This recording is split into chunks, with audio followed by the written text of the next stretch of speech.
Good day, everyone. Matt Davis here, and Obstacle Racing Media is collaborating with Tough Mudder to bring you some community conversations. The first one was with Hunter McIntyre. If you haven't seen that one, go check it out. And today is with Erin Rost. We want to bring you content that shows how we are doing this, how we're tougher together, and Erin is a great choice. She's a two-time World's Toughest Mudder second place finisher, and she's out there in the medical community doing the good work. So, without any further ado, let's get to Erin. Away we go. Let's talk about what your life has been like these past 2 months. As far as nursing goes, no, I was gonna say I never thought I'd be like on a podcast talking to you about this. It's really funny. And not just talking about running and running and running. Yeah, or like endurance races. It's funny. Well, this is we're in crazy times, Yeah. Erin. So what has it been like for you the last 2 months In the hospital. in life? My life has pretty much been focused on my job for the most part, and then still training on the side. So, yeah, I mean, I wouldn't say it's changed too drastically because I still been going to work, and I'm kind of isolated here as it is because I don't have a ton of people around here. Are you working more or less? About the same. So I recently, I'm transitioning over to labor and delivery, but I was in med surge before, and so I work the 3 12-hour shifts there. Well, I have a friend who's in nursing, and I thought I heard her say that the way they were doing it now was like 3 days on and 3 days off. I guess it depends on your hospital. My floor hasn't been like that. We pretty much kept the same schedule because I work on a med surge floor, so we're kind of like the switchboard of the hospital. We get all different types of patients, and then in the beginning we were getting COVID patients too. Right. So we were pretty much had the same amount of people coming in and out. But I know other floors like surgery floors and things like that, because they're not doing elective surgeries. A lot of them, like their hours have been cut, but my floor really wasn't really affected as far as like hours and stuff. Well, explain it to regular people like Yeah. myself. Yeah. If they get rid of elective surgery, right, those things aren't happening. So Yes. would we not be able to apply the people and resources used for that towards COVID? Well, so different hospitals are approaching it differently. I know one of my best friends up in the Northeast, Shannon, how they're doing it's different because they're getting a lot more patients with it. And then my hospital, they are moving. So like they moved the surgery nurses to my unit, and they served as, they called them site managers. So they were outside each of the rooms, each of the COVID rooms, and they made sure we put on our gear correctly, put on our PPE correctly, made sure we were following the latest policies. So that was really helpful. So they were utilizing them, and then they were floating some of the other nurses from other floors up to what they ended up doing is making a COVID floor. So Right. they floated those nurses up there. But I know at the bigger hospitals or in the bigger cities, they've had to approach it a lot differently because they've had so much more. So where is your state in sort of rankings? I really have not been following the news as much because it kind of started, I think everyone has been affected by it, kind of started stressing me out a little bit. But I would say we're not in the upper end of cases. I would say we're probably in the middle, but that's totally, don't have any facts to back that up. But we're not getting as many as the bigger cities. Right. I would say that's actually good coaching for anyone if this time period is stressing you the F out, as it is all of us. Yeah. I watch very little news. I'm someone that doesn't watch a lot of quote unquote news anyway. And Yeah. if somebody says, don't you want to be informed? I would say that if something important enough happens, it finds its way to me. Somebody will tell me, right? But most of the stuff is not necessary and doesn't help, it doesn't help. It might hurt, but it doesn't help. Yeah, especially in the beginning when everything was coming out and I was going onto the floor. And in the beginning, I took care of COVID patients, and I took care of patients under investigation for COVID, and like being stressed out about it and then going in and having to be a nurse for it, I didn't like the balance. So I was like, I'm just going to follow what my hospital's telling me, and then I'll go on the CDC if I need more information. But other than that, I have not been following the news at all because I know what my role is. I know what I need to do, and I'm just kind of like staying in that lane. I That's been think that's helpful, and it's helped me stay a lot more positive with everything going on. So I think that's really great. I'm very sad that Facebook honestly was kind of on its way to being not a great place to be social media wise for me. And this absolutely, it's just post after post of, did you see this? Can you believe that? And so I've pretty much stayed away. yeah, I have many friends through Messenger, so I still use that like crazy. yeah, But if you haven't tried it lately, I highly recommend take the app itself off your phone and just use Messenger, and yeah, you'll be in good shape. yeah. The one thing I do love that's coming out of this, the memes are unbelievable. The memes are unbelievable. They're so funny. Other than that, like I'm not when people write long posts, like political posts, I just don't even read them. I just go past those. But the memes are awesome. Uh, how often does sort of new information come out for you guys, or are there meetings every day, every week? So speaking from the nurse standpoint, not in a management role, it hasn't changed as much recently. But in the beginning, it was almost every shift we went in, and there was a different way to approach it, different gear, and then different PPE. And I think it was as we were finding out more information about how it spread that what we are wearing was adjusted. So then that's what was helpful about having those site managers because they were staying up to date on all that. And then they would make sure we were doing everything following the latest protocols. So I was actually impressed with how my hospital handled it, how smooth they made it. I mean, it was as smooth as they could make it. I mean, they did the best they could, in my opinion. It was still stressful and nerve wracking and everything at times, but they tried to make it as smooth as they could. And it was really, I mean, I really saw people working together and seeing our managers on the floor helping us and all these people on the floor helping us. That was great. So, Are you really happy that you are doing what you're doing? I mean, I got into nursing and this might be kind of cheesy, but I got into nursing because I wanted to help people and I wanted to be there for people in dark times and tough moments. And that's kind of how I'm seeing this is I get to be there for people during these tough times. An example of that was like the first COVID patient I had, and I went in there and he just started talking. And then he said to me, he's like, I'm just really lonely. Oh And wow. it just like really hit me because he had to stay in that room for a little bit because he was having some respiratory issues. Not bad enough to be on the ICU unit, but bad enough where we wanted to keep him in the hospital. And it just really hit me. He had been in there for a few days. And, you know, every time we go in there, we're geared up. You know, they can't see our faces, they can't see our expressions. And for my hospital, only me and the doctor and the respiratory therapist were really the only people going in there. And then we're limiting the amount of times we were in there because, you know, we want to save our PPE. And it really hit me. And I was like, so I would really adjust my care so I could spend as much time as I could with him and just talk to him and get to know him. And I try to do that with all the COVID patients, but also all the other patients in the hospital because everyone else is being affected by it too because we can't have visitors. So you know, one of my patients got a pretty bad diagnosis when I was there. He's not a COVID patient, but he couldn't have anybody there with him, you know, so we're the ones who are there with him during those times. But this is like why I got into nursing was for moments like this to be there for these people during that. So it's been pretty powerful for me. And I know some other nurses I've talked to have kind of felt the same way.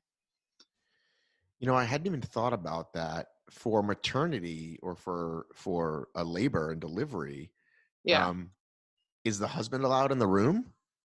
So that's actually where I'm going to next. So my next unit is labor and delivery. That's what I've been training for. And my hospital, you can have one support person, and oftentimes it's the dad. So yeah, that's what's nice. At least they can have one support person. And I've heard varying things about that. It's tough because they can't have these other people they want, but I've also heard it's kind of nice because it takes the stress away from having a bunch of people there. Well, So I was going to say for those that don't want anybody, it's perfect excuse because Stacy yeah, was like that. Stacy's like, I don't want fucking anybody in here except you. yeah, Like, and like everybody like wants to be there. It's like, no, you can see the baby after.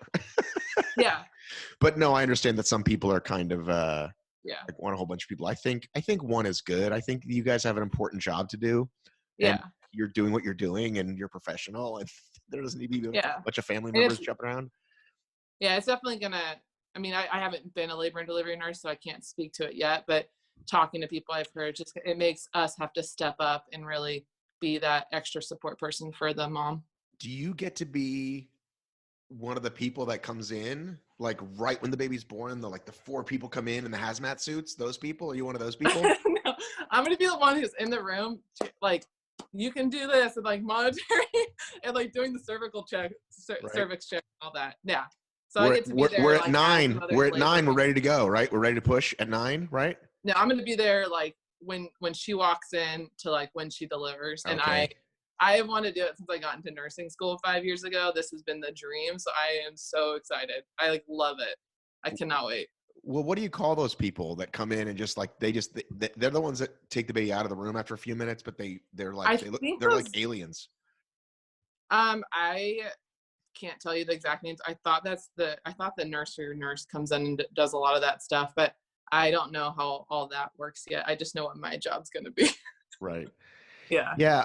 My experience of being in there, I mean, once you've had like first time, it's pretty overwhelming. But by the time you're on number 3, you can actually like kind of like be like a little bit more like. And I remember saying to the nurses, like, "Do you ever get tired of this? Of seeing these babies?" They're like, "No, it's like amazing." It's like, listen, I'm probably not Yeah. supposed to say this, so hopefully Tough Mudder won't make me edit this out.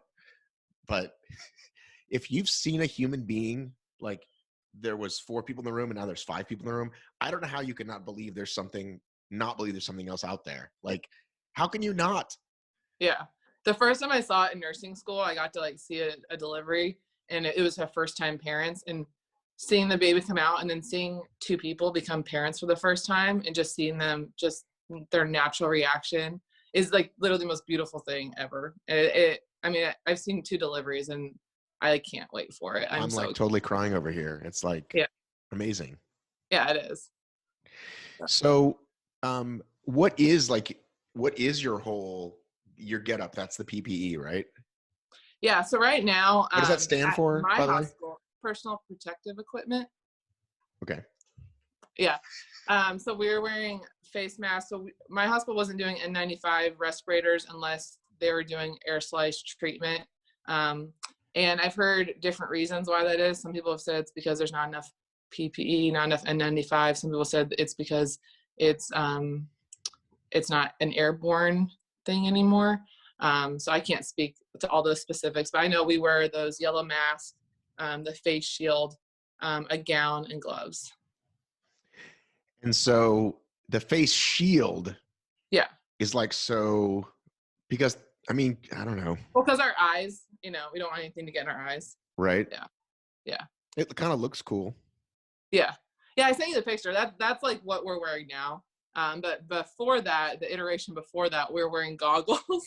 I can send you a picture of that. Goggles N95. And that was so funny. And then the gear and the goggles fogged up. So it was so hard because I had to do an IV on someone and like trying to do an IV and all of that. I was able to get it, but it really challenged me as a nurse because Because it kept getting you fogged up. sweat, I was like, this is insane. you sweat, so the goggles fog up. Well, you've worn goggles before. They just, you're breathing and just the air gets in and What, are you talking about swimming goggles or like welders goggles? like not swimming goggles, like the goggles that cover like Right. I'll Like, send you a picture. Yeah. right. Yeah. And so that was tough because I had to do a bunch of things with that gear on, and that was difficult. But it challenged me, made me a better nurse. You're like so positive, Erin. You kind of bumming me out. Well, I've learned in these situations, like I'd rather just be positive and just turn things into opportunities. And yeah, and I've seen a lot of good come out of this. Obviously, it's a tough situation, and there's a lot of negativity around it, but there is like a lot of really amazing things that are also happening through all of this, and I'm trying to like focus on those things. Yeah, and there just are these moments of like, is this like real life? Like, Yeah. I posted on my story. I don't know if you saw, but they took the rims down in this basketball goal next to my house because Yeah. they didn't want people to gather, and that's one way to get people to stop showing up to the basketball courts. And I was walking by them with Jackson yesterday because we went up to the track to run some laps, and I was like, Jackson, when you're when you're older, like you're like this time, there's no way you're not going to vividly remember this because it was so bizarre. Yeah. No, it is. It's really weird not being able to see your friends. I know Travis was supposed to get back from his deployment next week, and he's not coming back for another 2 months. It's just it's a really bizarre time. But I think it's good to also focus on kind of cool that we are living through this and that people are rallying around, and there are good things coming. Good things are happening. Listen, I talked to my three sisters on Zoom a couple Sundays ago. We've like not been in the same Yeah. room for a decade. Yeah, and I know I've done that with a lot of my friends too. I'm like, well, I know you guys are home. Let's just all talk to each other. Why not? I've been calling a lot of my friends and people that I'm like, well, I'll see them eventually. It's like I've been calling them because even though I may not have actually seen them, I just called them. So we are staying connected in kind of a weird way, but I feel like a lot of us are still staying connected. So you said you're not watching TV much, so you're just working, and then what? Just are you reading? What are you doing to pass the time? Uh, well, I mean, work kind of has been keeping me busy. I've been studying a lot for the labor and delivery job, and then still training. You know, it's forced me to run a lot more because I don't have access to things I normally have access to. So my training has had to adjust to this, and I think everybody's had. But I've kind of restructured my goals, and it's kind of given me something to work towards, which I think has helped me stay positive. Because at first it was like, I'm a gym rat. So I was like, I can't go to the gym. I don't have a home gym. I'm like, what am I going to do? And I don't like running as much as other people do. But it's forced me to run more and change my goals. And now that I'm like working towards the goals that I have, it's helped me stay more positive. Do you remember there's been like 2 or 3 times that you've run for 24 hours? I know it's so weird to say because people are like, well, don't you do these endurance races? But those races, I feel like are a lot more mental than they are physical. I mean, I know everyone says that, but I really believe it's true.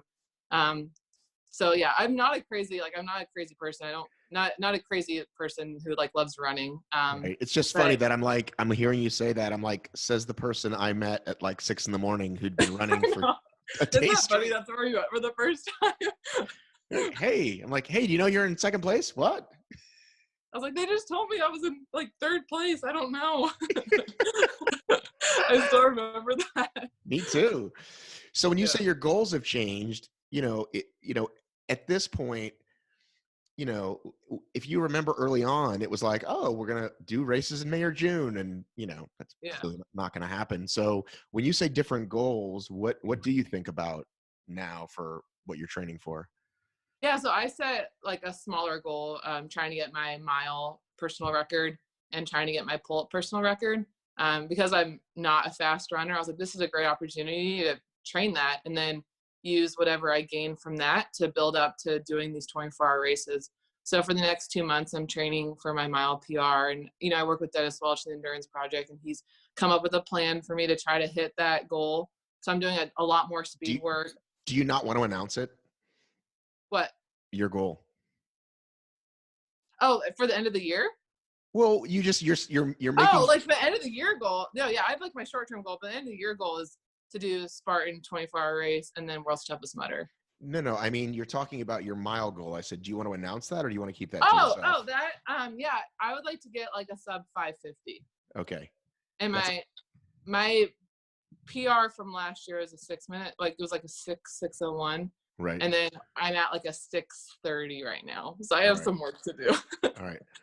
Well, I am at a 640 right now, or was it 650? Nice. And I was gonna do this like hardcore testing around it, like in August. Yeah. I was like, okay, I'll do this again in a month, and then I didn't do it again until last month. So now that I'm not marathon training, I'm also going for a mile record. Nice. What's your Um, record goal? well, that's the thing is like in my mind, I thought I could take 30 seconds off. I was like, oh, like how hard is it to be 5 seconds faster per mile? I'm so slow now. You know what I mean? And the answer is it's really hard. It's So, really hard. so I think I can beat it by 5 seconds because that's a second a lap, right? Like that's like if you Yeah. break it down, that's like, okay, I can do that for starters.